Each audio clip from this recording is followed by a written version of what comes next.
everyone? This is Corey, and we got Jeremy here too for the Cultivate and Keep podcast. Thanks for tuning in to us on your podcast player. And Jeremy, do you want to roll through really quick just any announcements that we have? Sure, but quick question. Yeah. What is your podcast player? Overcast. Overcast all day. All day. I like it because you can do like smart speed, which like basically cuts out a lot of the time in between words, which like we do a lot of. Really? I didn't know that. Yeah. And then you can also, you can customize the podcast speed per podcast. So I'll listen to some on like 1.9 and then others on like 1.5 because I can't understand 1.9. Yeah. It's like That's slowly super like fast. gone up and up and up. I also have these I just created them actually, but like I have 3 different like playlists. So I'll have like an entrepreneurship playlist where like only a couple of podcasts go into, like a marketing and sales one, and then like a personal growth and finance one. That's cool. And, Can you like add people to that? add people? Yeah. Or, Or could I like search your playlist? I don't think so. Like kind of like Spotify? That'd be cool. That would be cool. It'd be really cool. I think eventually I might switch over to Spotify. I think they're Really? doing big stuff.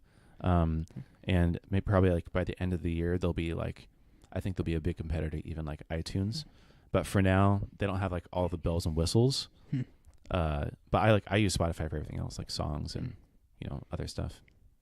I like this, Corey. I want to do more of just like free flow. I think we like Let's do it. we started out and it's like, okay, any announcements, and it's like 2 minutes of that and then straight into the topic. But I want to just like start going with how's it going? Yeah. So feel free to ask me questions. But Okay. anyway, until Cool next time. jeans. Is that free flowing enough for you? That was so funny. Oh, that's funny. Okay. Now I'm like breathing hard. We don't have any announcements. Yeah, no announcements. The announcements are go to like who should we have on the podcast? Who should we interview? Go to cultivateandkeep.com/favorites. Pick a book. Tell us which one you got. And then Tim Tebow, we're coming for you. Tim Tebow, help us get Tim Tebow on here. And LT, I want to get LT. If anyone knows where he lives, that'd be preferable. That way we can go to his house. No, I would do that. All right, Corey, you're up. All right. So I thought it'd be fun to talk about the merits of personality tests, specifically because I feel like, this is just our personal experience. I don't know about everyone else's, but when we, especially I think in our later years of high school, it was sort of like a big thing, like, like which one are you? What are your and strengths? Like, what's your strengths? What are your what's your like your what is it, Myers-Briggs, and like what 4 are you? And it was sort of like this new world. And then I feel like it got like really kind of out of whack of like maybe it's not completely true, or like how much can you trust it, or like are we really all that different? And then there was like all these different personality tests. So it was like, are these all the same? Are they different? Like why do one or the other? And also like just what's the use of it? Like, has it even been useful to us personally? So I just wanted to kind of talk about like, what's like, I think let's just start here. When we first started doing personality tests, like what was your experience like, and did it help you at all? For me, I really liked it. I should say my family's like super big on it too. So like everyone in my family like has by age of like 18, you take the test and like what you are. So it's kind of like I like grew up in you that. Get the sorting hat and then So it was kind of like I had no choice. It was just kind of like whatever. But for me, I just from the beginning, I think I felt like I trusted it. I felt like I saw it be helpful for my like siblings and for like for them figuring out kind of like their plan. And so I almost kind of felt also like pressure too. This is funny. So I like growing up, like my dad would always be like, oh, like you're so much like me in this way, or like you're like this person, whatever. And so I kind of felt like, okay, man, when I take this test, I have to answer in the right way to like be like my dad, you know. But I didn't do that. I just kind of I was like, I was really honest and just kind of did it. And it turns out like I was exactly like my dad, which is kind of funny. But you can't rig it. It's just sometimes. Yeah, and so I think in a nutshell, I trusted it and I liked it and I found it really helpful. Yeah. Yeah, I think it was. I didn't have that experience with my family, so I don't think knew anything about personality tests. And I feel like most people don't. Yeah, most people That's don't. That's kind of why I shared that. Your family's detail, yeah. The anomaly in a lot of ways, the exception. But like, so for me, when I started doing it, it was like eye-opening. Like, whoa, this is really interesting, and like, there's a lot of psychology involved, and I feel like it gave me a lot of clarity of like sort of who I am, what's my identity, because especially in that time, like later years of high school, even early years of high school, there's a lot of trying to figure out who you are and like identity crisis. What sports do I play? What am I good at? What am I bad at? Who are my friends? Like, what are my interests? And so having kind of a personality test, like clearly show you like, here's kind of the tendencies and here's the way that you act. And here's kind of the, you know, like the matrix of who you are. That was super interesting to me because it was like, finally I could kind of put a pin on it a little bit. I think where it was definitely helpful for me, but I feel like also a little bit of the same experience of like, oh, do I have to like act a certain way, or like, if I do something else, is that like out of character? Like, should I not do that because I'm not that type of personality? So it can get out of whack. But maybe before we do that, the couple different personality tests I think that have merit and that are good are, one, the Myers-Briggs. So that's kind of like the Carl Jung psychology framework, and you get 4 letters. You're either an I or an E, an N or a S, a T or an F, and then a J or a, maybe I mixed up one. Wait, a judger or a feeler. Yeah, so it's T or, oh dang it, now I'm screwing it up. Introverted, extroverted, intuitive, specific, judging, feeling? No, wait, no, thinking. Watching you figure this out. Thinking. Okay, anyways. So there's those 4. And so you have, everyone has a certain combination. I think that one's useful for one thing. And then you also have strength finders, which is separate. And it kind of, it's just like a mix match, like a combination of what your kind of top, is it top 5 or top 3 strengths? Well, actually it's top 10. Top 10, that's right. They, like you only, so they say there's like 10. Okay, they say that you as a person you make up like 10 of these strengths is kind of in you, and they say that oh no, I'm wrong on that. Okay, there's like a list of like however many there are. They say that they are all in you, but they say it's like a certain, like it's like a big graph, right? So if there's 100 strengths, then you're a part of all of these, right? But they say the top 10 is what actually matters, and then the top 5 is what they give you in like the in the chart. What they show you. The 5 through 10 are kind of more minor, and 1 through 5 are like the majority of who you are. Yeah. Okay. So there's strength finders, which I think is also good for other reasons. And the one that I most recently turned on to is the Enneagram. And you've taken the Enneagram, right? Yeah. The Enneagram is, I feel like, the most similar to the strength finders, but it's sort of like a blend between them both. It's more like detailed, I think. Yeah, it's There's so much that goes into it. Yes, more detailed, but it's also like a combination of, well, an Enneagram is representative of the number 9. So there's a combination of 9 different kind of character traits, and then your type is a specific combination of all 9 of those, or of 3 of the 9 characteristics that are represented on the Enneagram kind of scale. And that one's also interesting for a different one. But I wanted to say, so like, I mean, in your view, like okay, wait, you're an ESTJ? What does that mean? ENTJ. You're an ENTJ. Extroverted, obviously.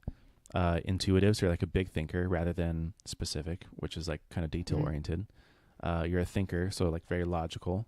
And then you're judging, which is kind of like organized and timely and those things. That's what, yeah. So I'm an INTJ. It's just introvert. Same thing. Just introvert. Same thing. Okay, here's what's funny. So growing up, when I would take these tests, it would say that I'm an extrovert. And I think you would say I am too, but the older I get, the less and less I feel like an extrovert, to be honest with you. I don't know why. Growing up, I was like super loud and obnoxious, and now I'm like kind of loud and I'm obnoxious, like super loud. I was super loud, like times 10, like max. Like now I feel like I'm less. I could be wrong. It's mellowed out a little bit. That's what I think. Maybe it's maturity, but I just feel like I'm less of an extrovert, and I feel like when I think of what I want to do on like a Saturday night, if I'm not working, I want to be home. Like I don't want to do anything. Like so. Well, that is one of the interesting things I think about. Like frames the way you think about yourself, right? Yeah, and I think with this one specifically with the Myers-Briggs is that everything's on a scale, right? So at each end of the scale is 2 different kind of opposing characteristics, like introverted or extroverted. I feel like I think everyone sort of starts going towards the mean, towards the middle. So I started like very much on like the introverted, and then I've kind of come more towards the middle. I feel like now maybe I'm like I don't know, 40% there. Like I'm more towards the middle of being like neither introvert or extrovert. Whereas you maybe start on the opposite side of the scale. I'm very extroverted, and now like you've past the line though. Past the line, you're like level 12. and now you've kind of come back down to the mean and being a little bit more mellow of an introvert or of an extrovert, excuse me. Well, that makes sense. I kind of always felt like the reason why I was so extroverted was because everyone told me that. I mean, from like a young age, everyone was like, Yeah. you're an extrovert, like you're crazy. And I was just kind of like, okay, I got to be crazy then. And like, as I've gotten older and the more older I get, like the less I care what people think, and like the more I'm just kind of who I am. Yeah. And I feel like who I am is like less extroverted. But what you're saying like makes sense. You kind of start out on like one side and work your way towards like the middle. Yeah. If that's correct. I mean, yeah. And it goes for all the other ones too. So the second one is between an I or between an S and an N. So S being specific or very like detail oriented, kind of you like the day to day or the nitty gritty, and you know, you're always kind of tidying up loose ends. And intuitive being more of like a big thinker, visionary, strategic, kind of more involved about like the end result and not necessarily I think like a great example is the specific, or if you're an S, you're more concerned with like the means to the end, and if you're intuitive, a big thinker, you're more concerned with the end, and you're not really concerned with the means to the end. The ends do justify the means for sure. Which can get very unethical very fast. But I think it is interesting. Like I originally, I think I tested as an S, as specific, very detail oriented. But I feel like as time goes on, like I'm not an S anymore. I'm very N. Like I don't like going through the kind of minutia and the day to day. Like, but it's very repetitive. I feel like you're good at it though. Like whenever we do projects together, I feel like you just like you're steady. So you like dive into what has to get done, and you just do it. Like you're super steady, and you like hash it out. For example, when we started this podcast, like the very first day of like, this is super funny. The very first day of recording took us like 5 hours to get up and going. And I like lose my patience with that kind of stuff. I like get up, walk around. I can't sit still. And you just sat there like straight for 5 hours, like on YouTube, like Googling everything, like calling people. And I was like probably outside walking around, like, and you just do it. And so why I think that maybe now like you don't get as excited about the details, I think like naturally you are good at it. And it's like in you to just like handle it, you know? That's true. I feel like it's more about like the monotony and like the repetitiveness that I don't like. But maybe I feel like I'm pretty in between, like in the middle, definitely on like the introvert extrovert. I'm definitely more introverted, but you know, getting closer to the middle. And then like with the specific and the intuitive, I think I'm like pretty dead on in the middle now. Maybe even more kind of on the intuitive side. We're both thinkers, which is very like logical. Which I think makes sense too. Like I think more than not, guys are usually like a T, more of like a thinker. It's not to say that you're not masculine or that you're not a man if you're more of a feeler, but or more of a. Dang it! What is the other? I think it's feeler. It's feeler, and then it's J and P. Perceptive is the other one. That's the one I was getting confused with. But definitely thinker, definitely very logical. So I feel like as an INTJ, like. I always think it's funny when people put their personality types in like their Twitter bio or like their Instagram bio, because it's like, this is who I am. But in reality, and the reason why I want to talk about this a little bit is because that's not who you are.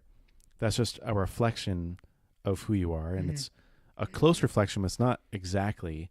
And really what it is, it's not like God made, 16 different like personality types. Like this is a tool that we made to better understand ourselves and other people. So like take it with a grain of salt. Like don't take it so seriously that like I am an INTJ and like this is who I am, this is how I act all the time, 100% of the time, and I will never ever change. Like, people do change. But yeah. I think of it kind of like a template, like it's kind of like these are the templates, right? But you can customize it and you can change it and there's details, and that's kind of how I view it, like just externally like that, like a template, but there's like details that change and that matter. Yeah, and I think that segues pretty nicely into something like Strength Finders, and why it's a good supplement to something like Myers-Briggs is because they don't pigeonhole you into like, this is the personality type. It's like, these are your strengths, and like whatever way they kind of manifest later on, like whether you're a big thinker or more detail-oriented, whether you're extroverted, introverted, doesn't matter. Like this is kind of like what you're good at, and these are the things that you like to do. It's like I think my top one is associator. Like no matter whether I'm very like judgmental or perceptive, thinking, feeling, like that's not going to change. Like you can be an associator and be any 16 types of things, but it's not going to change the fact that I like connecting the dots and have an understanding of like it says, it's kind of funny, but he says, you understand at an intuitive level that life is a series of interconnected individuals, occurrences, and responsibility. You bring a reasonable rationale to discussions about why things happen. It's a very like scientific explanation, but I think it's also very true. And it's also interesting. Like, I feel like once I took the Strength Finders, it gave me more clarity into not just who I was, but what I was good at. And that's one of the big strengths of Strength Finders. So I like the Strength Finders because, dude, like, my experience was, for me, it was like pretty dead on. Like, I took it and like I've read the descriptions and I'm just like, holy crap, like it's crazy. Yeah. And so like I like it for me because I think it's different for everyone. I would say for me, mine lined up with kind of what I feel inside. Like, who am I? Like, what makes up Jeremy LeBon? Like, who am I? What am I? Like, when I think inside, like, I'm like just like thinking about that, and I read these descriptions, it like settles me so well. I want to read this. I think I want to hear what you have to say. So mine says, you find purpose in your ability to achieve new things daily, grow deep, personal, and influential relationships, and to evaluate actions and adjust priorities to effectively accomplish objectives. That's like, 100%. Yeah, I feel like it's, dude, like you in one sentence. My number one strength is achiever, according to this test. And it's funny. So when you read the descriptions, he gives you kind of like the plus and the minus of it. And so the good thing of what that is that it says right here, like, daily, I want to accomplish new things. Like, it's not like today's Tuesday. So if today I accomplish a lot, it's not like that means tomorrow's taken care of. Like, every day it's like a new day. Every day I have to do something new. If I don't, the downside is if I have like a day where I have like a rest day, I kind of relax a lot, it's like I get depressed. And it's super funny because before I took this test, like, I knew that about myself. Like, I knew that daily I want to get things done, and if I didn't, I would always feel like super down. I didn't know why. Like, I would feel weird. Yeah, I would like crave like a rest day. I would crave a day just like do nothing. Whenever I would do it, it would have like a reverse effect on me. I'd be like more exhausted when I don't do anything. Yeah. And I didn't understand that. I take this test and I meet with Mike Adams, who kind of walked me through it, and it all made sense for me. And so there was that, which it kind of gave me insight to like why I have certain tendencies. Also, thinking of more like this associated with like a career choice. I walked through my profile, and he kind of gives you like jobs you'd be good at, and this was hard for me, and I think it's hard for a lot of people because I think either A, it gives you a job you may not want to do, which I know a lot of friends, like close friends, that in high school, like, that's what happened. They're like, man, I don't want to be like a practitioner, I don't want to do this, and that's what a bartender. I think that was Monique's like top one, and she was always so mad about that. That's funny. So nothing against bartenders. Yeah, so that's the first type. The other type, which I fell in this line of, like, you like what it gives you, but it's like a journey to get there. So for me, it was like, I think executive, like CEO. I was like sales manager was like the top like position for me. But so I met with this guy, Mike Adams, who kind of walked me through it, and he kind of said, like, look, like, he says, like, you have like these unique, gift, whatever you have, like, this is who you are, so who God made you to be. And he said, like, it's great because God made you to be in some form of like leadership, some form of like CEO or executive or something that's on the top of the org chart. But he said the issue with that is that typically comes later in life. And he said, you're 40 or 50, then you get there. And so he says, what that means is, like, from now until then, like, it's you're like not going to be there. Yeah, you're unsatisfied. You're not going to like what you do. He said the other option for you is you be an entrepreneur. You like start something now. And so, hence kind of why I started. Took over because it was okay. That was kind of the options that I had. And so for me, it was super, super helpful. And I actually met with him. I took this in when I was 18. I met with him and we talked about it. And then fast forward about 5 years later, when I was 23, before I bought the business, I actually met with him like 2 months beforehand because I was trying to figure out what to do. I was like, hey, Mike, like, let's talk about this. And so I like kind of filled him in on my options, kind of what I was thinking of doing, and we went through this. And the two options I had was to take the opportunity and explore and do the business, or stay at the family business at LeBon's and work my way up the ladder. And kind of that was what was in front of me. And he said, like, look, like, you could stay at LeBon's, you could do this, and I'm sure it'll be great, and you will be fulfilling like what's in you. But he said that's going to come, 15, 20 years down the road. Right. Or he said you could pursue this entrepreneurial opportunity in front of you, and it will be like more immediate. And so I don't have patience, so I went with this. I did that. But it was super helpful for me. So that's like my experience, dude. Like on like a practical, like day-to-day basis, like it really helped me. And I think, like I said, I think for those that have, like the bartender suggestion, like Monique, like that's hard. Like you may not like that, but I think when you try to do a job that you're not like, it's not. If you pursue a career that like looks sexy and looks like appealing, but it's not like in you, like I think you struggle with it, right? And so Yeah, totally. I think it was super helpful for me. Yeah. Yeah. That's definitely a big part of it. And I think too, one of the other things is, I think we often go into these kind of personality tests thinking like, what can this tell me about myself and what I'm good at and what I should be doing, which it does. But you also have to look at it and value it for the things that it's going to tell you about what your weaknesses are and what you might not enjoy, what you might not like doing. For example, a career. Maybe you strive to be, like a CFO one day, sort of like I was thinking, and then come to find out like you probably wouldn't enjoy that because it's very detail oriented and it's very kind of repetitive day to day, do the same things, not a lot of strategy involved. And so you also have to think about like what are the weaknesses. Like Myers-Briggs is great because, for example, an introvert isn't going to thrive in sort of like a group setting or like a party. And that for me was like one of the big eye-opening things once I learned like, oh, I'm an introvert. It's okay that I don't really like going to parties. I was like, why do I not like being in a loud environment with tons of people where I don't have space and all everyone wants to do is dance? I'm like, this is literally my worst nightmare. And that's okay. You know what I mean? Like it celebrates. That's not okay, Corey. But also like it's informative for something like a marriage where you have two probably very different people coming together, living together, doing things together, building a life together, and to go about it in two different, very different ways. So like Monique's very extroverted, I'm very introverted. That's why we probably both pull each other more towards the middle, towards the mean. But it's helpful to know at least like to expect that. Like if I'm just like, dude, why does Monique really like going out with friends? And why is she so talkative? Why does she love social interaction? Like what the heck's wrong with her? Well, nothing's wrong with her. She's just an extrovert. And, but that goes into all sorts of other things like with strength finders. What are the things that she's really great at? And what are the things that maybe she's more susceptible to? And then it's helpful for her to know too, what are the things that I'm really strong at? And what are the things that I'm really weak at that I need help from her on too? And so maybe we can quickly touch on the Enneagram, sort of this newer one. But I just took the test maybe 2 months ago, probably. It was sort of like going around in the tech world. Oh no, I took it 4 months ago when I started at Barometrics. This is so you. I was reading about it. It's funny. And I felt like it was just another really informative thing of understanding who I am and the things about you. And the Enneagram gets really detailed in sort of the way that you are. To be honest, I don't know how they came up with kind of like these 9 different types or like combinations of these 9 or like the 3 of the 9 characteristics that you kind of manifest.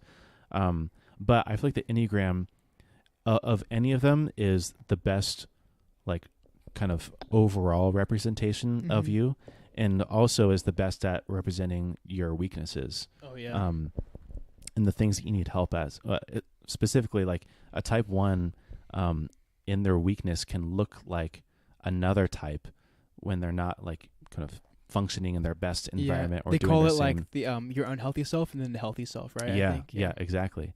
I think that was really informative for me to understand. Like, oh, this is because if you take something like a Strength Finders or a Myers-Briggs and it's very face value, and then you go and do something that seems very out of character, you're like, it doesn't make any. It's kind of you can't trace it back. But with something like the Enneagram, it connects the dots for you and understand like, oh, like, well, yeah, you know what, like the type 1s, I feel like what I don't know like what the kind of unhealthy self is. Oh yeah, unhealthy self can be highly dogmatic, self-righteous, intolerant. Definitely become obsessive about imperfection. Definitely become condemnatory. Like I can't say that word.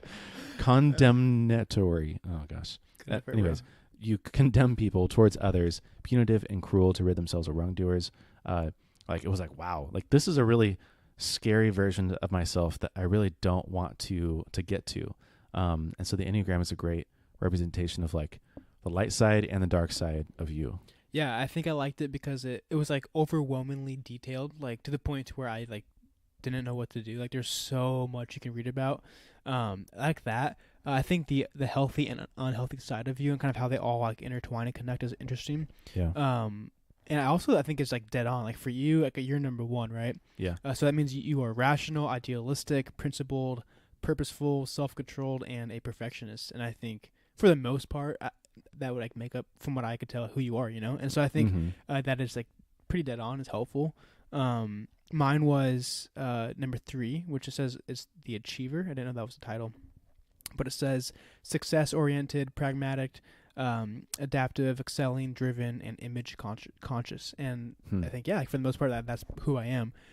So we, with at like a family dinner, it's kind of like gives you insight about my family. We're kind of crazy, but at a family dinner a few months ago, like my sister like came up with this book and she was all excited about it. And so at dinner, like we just started talking about it, and we spent like 2 hours, like even after dinner, like reading. It was the Enneagram. Yeah, and so what we did was, and this is totally my family, like really uncomfortable, like on the spot. We went through every single, there's 1 through 9, right? Yeah. So we like would read number 1 and like read like everything about it, kind of whatever, and then like in front of everyone we'd be like, all right, who's number 1? Okay, like, you're this. But I said in front of everyone. But the weird part is like when you get to the unhealthy side, because like, you know, you definitely like do that, Mike right? and Joanna, like the positive side of you is like all these great things, whatever. But here's like your insecure, like negative side, no one like knows about. We read it and it's like super awkward, like because you know it's true. Too. Everyone's like, yeah, my dad sucks in that way. It's like super awkward and weird. So it was interesting to do that, and we did that for every like personality. So I'm not sure why I shared that, but no, but yeah, just harping on the weaknesses too, and just understanding. I feel like the Enneagram too, like the one thing that really struck me was, so I'm an Enneagram type 1 with a 9 wing, which is the idealist. And I feel like just even that word ideal, like just characterizes like the way that I think about things so much.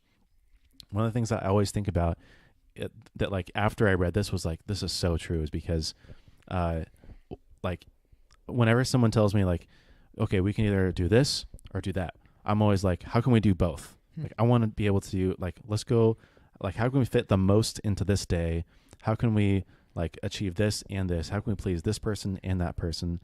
How can we, like, orchestrate this kind of perfect systematic thing of doing this? That way we get the most value out of it. And so I'm an idealist in a lot of the word, not just in, like, the things that I see, but also for myself, too. Like, I want to live up to kind of the ideal way that I see myself. And so I think that it tells it in the description, but if like ones normally are like very self-critical, and that's the unhealthy version of being an idealist, where you push yourself to be better in a lot of ways, which can be a strength. So anyways, the Myers-Briggs, Strength Finders, the Enneagram, all super interesting personality tests, and again, tools, not just, you know, they're reflections of who you are. They're not who you are. It's not your identity. And they're tools to help you understand yourself and others better. Yeah, I just wanted to say that again. Like, it's a guideline, you know. Think about how it gives you like job suggestions, kind of what you should do. Like, again, it's a guide. It's not like Monique had to be a bartender. Yeah. Like, it was like based off of these results, here's like are your top 10, you know, whatever. So I think a lot of people, I included, was like caught in, I have to be like this person or this role. And I think if you keep it as more of like a template, more as like a guide for yourself, I think then it becomes a tool, like you're saying. So. Yeah, and very practically too. I really don't like it for the sense of like, here are the jobs that you might be good at. Yeah. I think it's better to like, what are the jobs that you're interested in? And now let's go see like how, based on your personality types, you might function in that job. For example, someone who is looking at a sales job, but is very introverted and not very, you know, detail oriented, might be very terrible at a sales job, might not enjoy it at all, because they have to make 150 calls to strangers every day. That's very detail oriented and very kind of monotonous, and you might not like that. Flip side, like I think one of my top jobs was like a franchisor, which I thought made a lot of sense at the time, and I could still sort of see it. But I also felt like a little bit like I was selling myself short. Like my thought at that time was like, oh, I couldn't start my own business. I could only like replicate what someone else has already kind of built and then like improve on that. So again, it's a tool. Like, use it as a best reflection of yourself, but don't let it limit you in any way of the way that you think about yourself or others, or, put people into stereotypes or yourself into a stereotype. It's for your best use, and so take it as far as you want. Yeah, I would also say if you can like meet with someone about it, I think like they have resources, or there's like maybe like life coaches or along that line of like they will kind of walk even counselors you, and yeah, pastors. they will walk you through like the results and kind of what that means for you. Yeah, I think for me, like without that, I kind of would have been like left kind of like yeah. I would have been like unsure what to do. So for me, like I walked through it, like I said, with Mike Adams, and that was super helpful for me. So And ask friends too. Yeah, ask friends. Yeah. I think one of the most like you said, is just sitting around and like, what type are you? Or like, let's try to figure it out. It's fun. Yeah. And then it's really informative and it's really engaging. But also they might be able to kind of point out things to you that you might have kind of skimmed over, like, this specific strength or this kind of characteristic of your Enneagram type, or maybe you're not as like introverted as you think you are. Like I sort of thought, but going through with friends, definitely with like sort of another person, some sort of counselor or guidance. I think also like there are books for each one of these. I don't know if the books are like super informative. I will say though, one of the really cool things, so I don't know if you know this, I feel like I told you maybe, but for the Enneagram specifically, Sleeping at Last, he created like a musical album. I think I heard that. For each type, like one song for each type. And then he also created a podcast that talks about how he created the song for each type. And every episode he has on like an Enneagram kind of like psychologist, specialist, just like totally butchered whatever his title is, poor guy. But he like asks him and kind of walks him through like, well, how do they think and what is it? Because he's like wanting to create a song for that person. And he's, one of the 9, so he can only really represent one himself. And I feel like the podcast and the songs, if you look at the lyrics, are really fascinating and in how we thought about it and who you are. And so I don't know if I would go so far to say like read the books and study up. I feel like taking the test and kind of getting your results is usually enough. There's good websites too about each personality combination and strengths, etc. But the podcast and Sleeping at Last podcast, and then the Sleeping at Last Is that what album. It's called? Yeah, and the album you can find on Spotify, on I think whatever it is, but it's just Sleeping at Last. There's a specific album for each of the kind of personality types. Oh, it's part of his Atlas project. That's what it is. It's called Atlas. Cool. Does that wrap us up? Yeah, sir. I'm looking up the podcast. It's okay. Yeah, go look at it and go listen to it.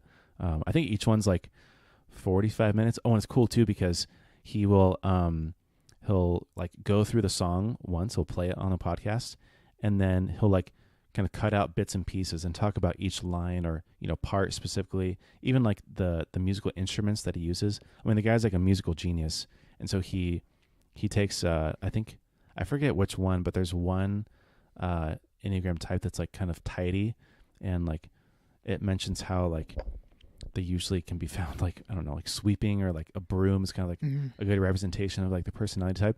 So he makes like a percussion like sound and a beat based on like a sweeping noise with a broom. But yeah, anyways. That sounds like what Ryan Poole would do. Yeah, totally. Yeah. Definitely that type. That's cool. Yeah. He's a really smart guy. Okay. Well, I think the merits are you should do it. And I think that it's good. Great summary course. So just go take the test and let us know what you think. Good. All right. Peace.